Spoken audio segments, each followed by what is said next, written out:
7 मई की रात और उसके बाद आई कई रातों तक लगातार दुनिया ने भारत की आसमानी ताकत देखी, S-400 की स्ट्रेंथ देखी,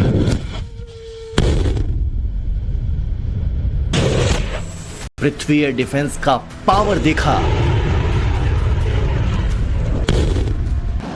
आकाश तीर का अचूक निशाना देखा, शिल्का का शोर देखा,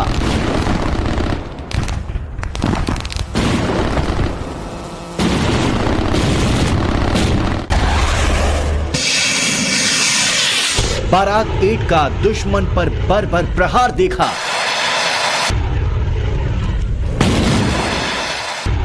और हैरोप हार्पी ड्रोन का हर एक वार देखा।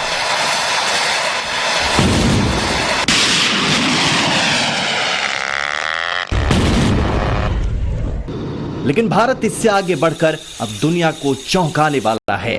भारत अब एयर डिफेंस सेक्टर का बाहुबली बनकर उभरने वाला है। वायु सुरक्षा के लिए ऐसे कवच तैयार किए जा रहे हैं जिसको भेदना तो क्या, जिसके बारे में दुश्मन सोच भी नहीं पाएगा। लॉन्ग रेंज से लेकर शॉर्ट रेंज एयर डिफेंस के वो सिस्टम तैयार किए जा रहे हैं जिसने चीन, अमेरिका, यहां तक कि रूस की नींदें भी उड़ा कर रखी हैं। भारत ने तय कर लिया है कि मेक इन इंडिया की नीति को आगे ले जाते हुए अब मेड फॉर इंडिया के लिए काम करने का समय आ गया है। इसके तहत Bharat project Kusha, project QR SAM, project VLSR SAM, project Akash next generation और प्रोजेक्ट ब्रह्मोस एडवांस वर्जन पर काम शुरू कर चुका है। एयर डिफेंस जितना मजबूत हो, देखिए आप पाकिस्तान के पॉइंट ऑफ व्यू से समझिए, पाकिस्तान कितना लाचार महसूस करता है जब उसी के लोग, उसी की जनता पाकिस्तान के अंदर जो हमने विनाश किया है। रूस के S-400 से भी तगड़ा एयर डिफेंस सिस्टम अब भारत में बनकर तैयार होने वाला है। यह है भारत का अपना गोल्डन डोम, लंबी दूरी तक मार करने वाला अपना स्वदेशी एयर डिफेंस सिस्टम कुश, जो भारत को जमीन से आसमान तक 3 लेयर की सिक्योरिटी देगा। दुश्मन की मिसाइलें हो या फाइटर जेट, ड्रोन सेना हो या लाइटनिंग म्यूनिशन, कुश एयर डिफेंस सिस्टम उसे 350 किलोमीटर दूर हवा में ही मार गिराएगा। इसका इंटीग्रेटेड सिस्टम इस तरह का होगा कि दुश्मन के स्टेल्थ विमानों का भी इसकी नजर से बचना मुश्किल है। इसे रूस के S-400 मिसाइल डिफेंस सिस्टम के टक्कर का बताया जा रहा है और कई खूबियों में तो उससे बेहतर। खबर यह है कि ऑपरेशन सिंदूर के बाद इसके ट्रायल की रफ्तार बढ़ा दी गई है। भारत के इस महत्वाकांक्षी एयर डिफेंस सिस्टम की चर्चा पूरी दुनिया में है। इसी साल फरवरी में बेंगलुरु में हुए एरो इंडिया में DRDO ने M1 इंटरसेप्ट मिसाइल का प्रदर्शन किया था, जो कुशा एयर डिफेंस सिस्टम के लिए तैयार की गई पहली मिसाइल है और इसकी रफ्तार 5.5 मैक से भी ज्यादा होने का दावा किया गया है, यानी कि 6700 किलोमीटर प्रति घंटा। और इसी के बाद कुशा एयर डिफेंस सिस्टम दुनिया की नजरों में चढ़ गया। M1 इंटरसेप्टर मिसाइल कुश एयर डिफेंस सिस्टम के पहले लेयर की मिसाइल है, जिसका वजन 655 किलोग्राम और मारक क्षमता 150 किलोमीटर है, जबकि इसकी M2 इंटरसेप्टर मिसाइल की रेंज 250 किलोमीटर होगी। इसी तरह इसके तीसरे लेयर की इंटरसेप्टर मिसाइल M3 होगी, जो दुश्मन की मिसाइल, ड्रोन, फाइटर जेट या दूसरे टारगेट को 350 किलोमीटर दूर ध्वस्त कर देगी। यानी एक ही मिसाइल सिस्टम से एक ही वक्त में 3 अलग अलग दूरी के टारगेट खल्लास होंगे। अभी इसमें थोड़ा सा वक्त लगेगा, ये आज की तारीख में एक्टिव नहीं है प्रोजेक्ट कुशा। अभी इसकी प्लानिंग चल रही है, फिर इसका एक प्रोटोटाइप तैयार होगा जिसमें मेरे हिसाब से 1-1.5 साल लगना चाहिए। प्रोटोटाइप तैयार होने के बाद फिर इसकी टेस्टिंग होगी, जिसमें लगभग 14-16 से लेकर 36 महीने तक लग जाते हैं। 2-2.5 साल आराम से लग जाते हैं, 3 साल भी लग जाते हैं। उसके बाद ये प्रोडक्शन में आएगा। इस पूरे फेज के बीच में एयरफोर्स अपने इनपुट्स देगी, आर्मी अपने इनपुट्स देगी कि साहब ये हमें इसमें ये चाहिए, ये कमी पेशी है इसमें, हमें और इसमें इंप्रूवमेंट चाहिए। अब इतना वक्त बीत गया है, नई टेक्नोलॉजी आ गई है, नई सॉफ्टवेयर आ गई है, नए बैटलफील्ड में नए थ्रेट्स आ गए हैं। क्या कुशा उन सबको डील कर पाएगा, या ये प्लेटफॉर्म का जो भी नाम एंड में देंगे, तो ये प्रोजेक्ट कुशा है। बहुत ही अच्छा कदम है आत्मनिर्भरता की ओर। बड़ी बात यह है कि कुश एयर डिफेंस सिस्टम एक बार में एक साथ 80 टारगेट को उसी तरह निशाना बना सकता है जिस तरह रूस का S-400 मिसाइल डिफेंस सिस्टम काम करता है। 2018 में रूस से S-400 की डील की थी, जिसके तहत 40,000 करोड़ रुपए में भारत ने 5 S-400 खरीदा था। अपने स्वदेशी एयर डिफेंस सिस्टम कुश का प्रोजेक्ट भी 40,000 करोड़ रुपए का है। इस बजट में 9 कुश डिफेंस सिस्टम बनकर तैयार हो रहे हैं, यानी S-400 की लागत में भारत उससे करीब 2 गुनी संख्या में कुश एयर डिफेंस सिस्टम तैयार कर लेगा। दुनिया भर के देशों की नजर इसलिए भारत के स्वदेशी एयर डिफेंस सिस्टम पर है, यानी कुश इस बात की गारंटी बनकर आ रहा है कि वो भारत को डिफेंस का सबसे बड़ा खिलाड़ी बना देगा, और इस बात से दुनिया के डिफेंस बिजनेस में खलबली मची हुई है।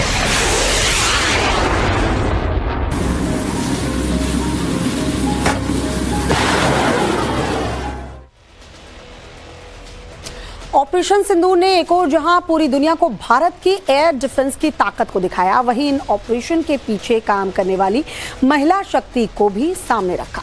कर्नल सोफिया कुरैशी और विंग कमांडर व्योमिका सिंह दुनिया को ऑपरेशन सिंदूर की एक एक डिटेल दे रही थी, और पंजाब के पठानकोट और राजस्थान के सूरतगढ़ में ऑपरेशन की कमान भी 2 महिला अधिकारियों ने ही संभाल रखी थी। इन दोनों रणनीतिक क्षेत्रों में सेना की एयर डिफेंस यूनिट्स की कमान 2 महिला अधिकारियों को सौंपी गई थी। इन दोनों ही लोकेशन की बात करें तो आर्मी एयर डिफेंस ने सफलतापूर्वक पाकिस्तान के हर हमले को नाकाम करके दिखाया। दोनों ही महिला कमांडिंग ऑफिसर अपनी यूनिट में एकमात्र महिला हैं, जिसकी यूनिट में लगभग 800 सैनिक हैं।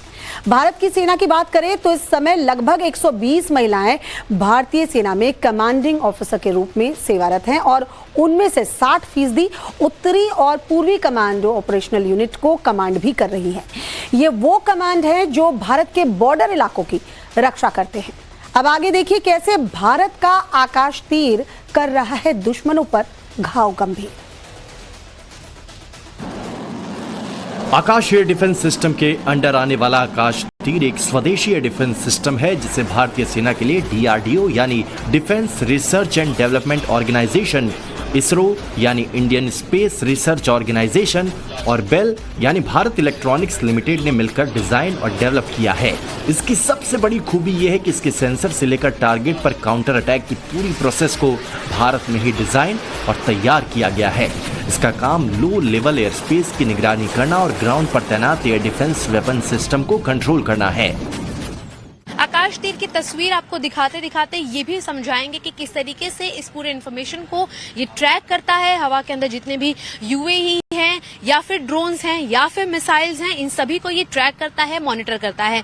तस्वीर आपको इमरान अब्बास दिखा रहे हैं, और साफ तौर पर आप देखेंगे कि आपको एक छोटा सा बॉक्स नजर आएगा, और साफ तौर पर पाकिस्तान ने भी इसकी कोई भी सोच या कोई भी तैयारी नहीं रखी थी। आपको बता दें, अगर आकाश तीर भारत के एक आधुनिक और स्वदेशी एयर डिफेंस कमांड और कंट्रोल सिस्टम है, इसे भारतीय सेना के वायु रक्षा दल के लिए यानी कि एयर डिफेंस सिस्टम के लिए विकसित किया गया है। आपको बता दें कि एयर डिफेंस सिस्टम से ये कनेक्ट रहता है, और साफ तौर पर इसकी रडार की या इसकी और ज्यादा टेक्निकल जानकारी हम सुरक्षा कारणों से नहीं बता सकते, पर इतना जरूर बता सकते हैं कि हवा की रेंज में जितने भी ड्रोन्स आते हैं या फिर अनमैन्ड ड्रोन्स पहुंचते हैं, UAV पहुंचते हैं, मिसाइल्स पहुंचती हैं, ये उन सभी को पूरे के पूरे एरियाज में ट्रैक करता है। और ना सिर्फ ट्रैक करने के अलावा ये एयर डिफेंस सिस्टम जो अन्य जगहों पर मौजूद हैं, उन्हें भी उसकी इंफॉर्मेशन रियल टाइम में दे सकता है। आकाश तीर AI यानी आर्टिफिशियल इंटेलिजेंस से lace automatic air defence system का पूरा नेटवर्क है। आकाश तीर अलग अलग एयर डिफेंस सिस्टम को मिलाकर दुश्मन के हमले से निपटने के लिए सिंगल नेटवर्क तैयार करता है। आकाश तीर C4 ISR प्लेटफॉर्म पर काम करता है, जिसमें C4 का मतलब कमांड कंट्रोल कम्युनिकेशन कंप्यूटर है, और ISR का मतलब इंटेलिजेंस, सर्विलांस और रिकॉनेसेंस है।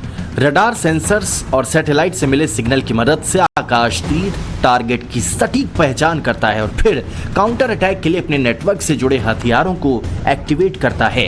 एक एयरबेस है जिसको हम प्रोटेक्ट कर रहे हैं, हमारा एयरबेस है, भारत का एयरबेस, और वहां से दुश्मन की अगर मिसाइल आती है, कौन सी मिसाइल आती है, कितनी स्पीड से आ रही है, कब उसने टेक ऑफ करा, किस ऑल्टीट्यूड से गिर रही है, उसका लगभग टारगेट क्या होगा, उसके साथ डील करने के लिए हमारी क्या यहां पे प्लानिंग है, हमारा कौन सा वेपन प्लेटफॉर्म एक्टिवेट होगा उस मिसाइल को गिराने के लिए। वैसे ही अगर बाहर से कोई ड्रोन आ रहा हो, कोई बैलिस्टिक मिसाइल हो सकती है, कोई एयरक्राफ्ट हो सकता है, कुछ भी हो सकता है, तो ये आकाश तीर, और सबसे खूबसूरत बात ये है कि ये इंटीग्रेट करता है, ये आर्मी, नेवी, एयरफोर्स सबको इंटीग्रेट करके प्रॉपर इकोसिस्टम है। आप इसको एक इकोसिस्टम समझिए अपने आप में। अगर मैं बोलूं कि आकाश तीर क्या कोई वेपन प्लेटफॉर्म है, वेपन प्लेटफॉर्म से कहीं ज्यादा है, क्योंकि सारे हथियारों का एक इकोसिस्टम बना के ये दुश्मन के एरियल इनकमिंग थ्रेट्स को एड्रेस करता है। ऑपरेशन सिंदूर के दौरान आकाश तीर ने करीब 100% सटीकता के साथ पाकिस्तान के ड्रोन और मिसाइलों को ट्रैक करने, सटीक हमले करने और उन्हें ध्वस्त करने की अपनी ताकत को साबित कर दिखाया है। आकाश डिफेंस सिस्टम एक ही टारगेट पर बैक टू बैक 2 मिसाइलें लॉन्च कर सकता है, इसलिए इसका सक्सेस रेट काफी हाई है।